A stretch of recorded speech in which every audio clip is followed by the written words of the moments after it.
Pinagagawa ko sa'yo. Opo, sir. Pinahako po sa isang IT expert ang email address ng nagpadala sa inyo ng CCTV footage. Na-trace niya kung kailan ito pinadala at kung anong internet connection ang ginamit.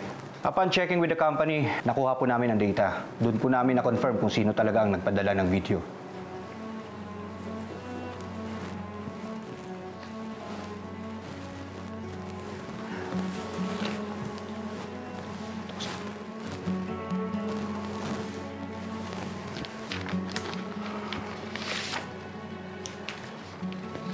Siya rin po ang taong nakitang kumausap kay Mr. Herbacio kumakailan bago naganap ang pagdideposito ng pera sa account ni Benji Rosales.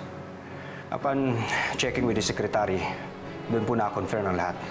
Hindi po si Benji ang gumagawa ng kalokohan, kundi ang anak niyo si Catalina Rosales.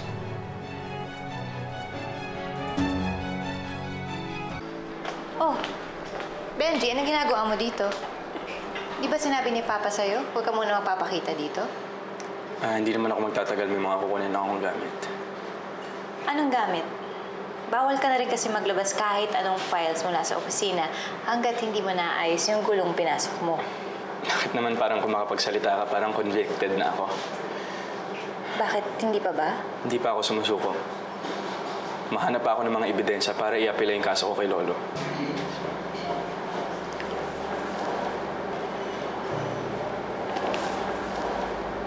Hindi na kailangan, Benji. Buo na ang aking pasya.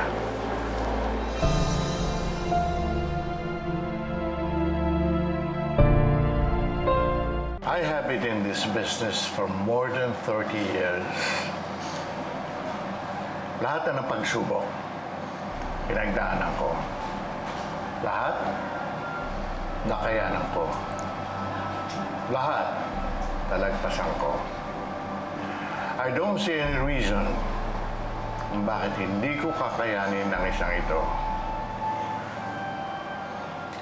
I did my own investigation. At napatunayan ko ang ginawa mo, Benji. Lo, I'm asking for one more chance. Lahat na ng pagkakataon na binigay ko sa'yo, sa palagay ko, sapat na yan. Sapat na yan to prove your worth. And you have proven to be worthy, my grandson.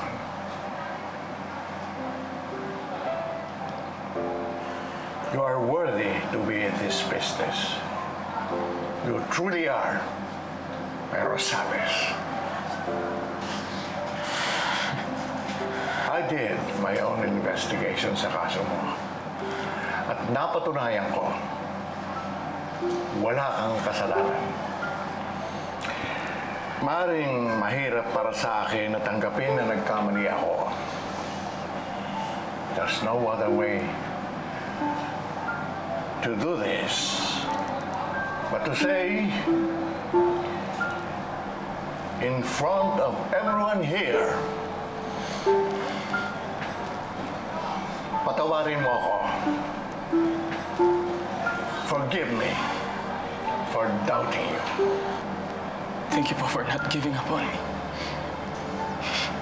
Thank you.